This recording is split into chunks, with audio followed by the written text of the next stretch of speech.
Guys, 707 Mr. B here. I'm going to do a little video just on how I put in my drip system this year. You saw earlier in some of my other videos where I had to run new sprinkling underneath the box. Came up to that's a 30 pound per square inch pressure regulator there. That's what was in there. And then basically I brought it up to 1/2 inch and then drippers. I used to take a single little spaghetti line, little 1/4 inch line, and run it to every single plant, but oh gosh, it's just so much work. This year I kind of just did it a little more basic. I ran you see what I did, I just came up with an elbow, went to a T, and I ran a 1/2 inch line around the entire perimeter of the whole box. But what I did I just basically put a dripper out one side, dripper out the other side, dripper out one side, dripper out the other side, going to each plant. Even though they're, I mean, this is a good 5 inches away from the base of the plant, it still soaks that whole area.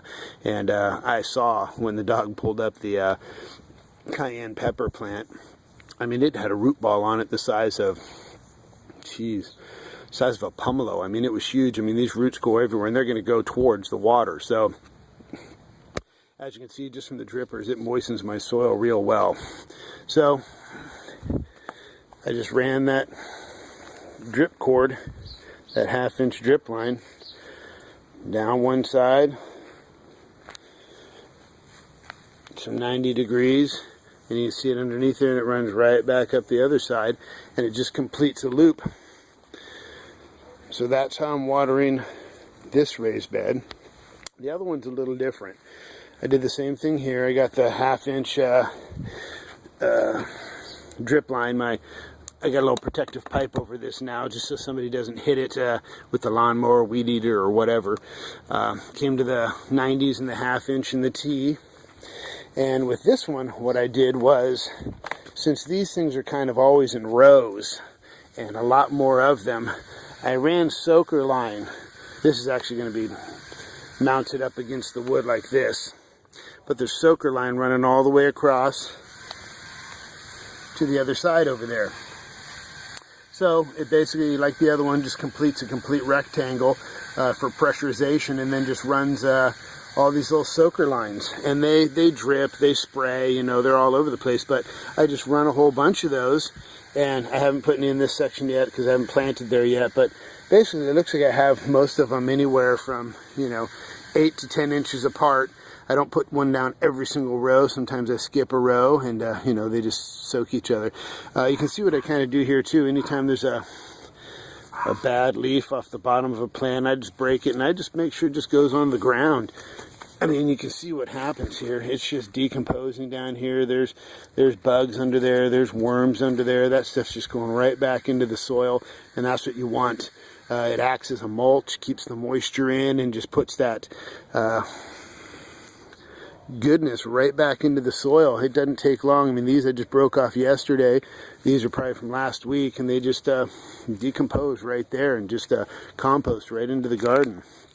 Take that, drop right down on there. I haven't done much of that over here because there wasn't anything here, but so this little section right here, that's where I was going to be putting the corn and the beans as soon as I cut away some of this stuff. But yeah, you can see the little soaker lines.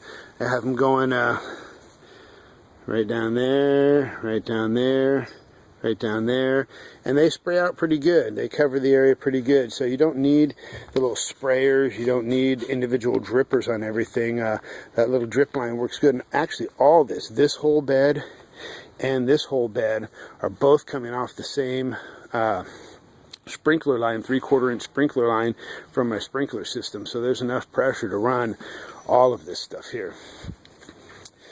So that's just kind of a little update on what I ended up doing with my drippers. You can see here, I'll just put more of those little soaker lines back and forth here. I still got to put some radishes and carrots in here, and it's still okay for me to do that this time of year, even though it's end of June, because like I said, I'm not going to get sun on this little spot till 1 o'clock in the afternoon, so I can still grow kind of cooler season stuff later in the season, because it just kind of acts like a little cool area over here.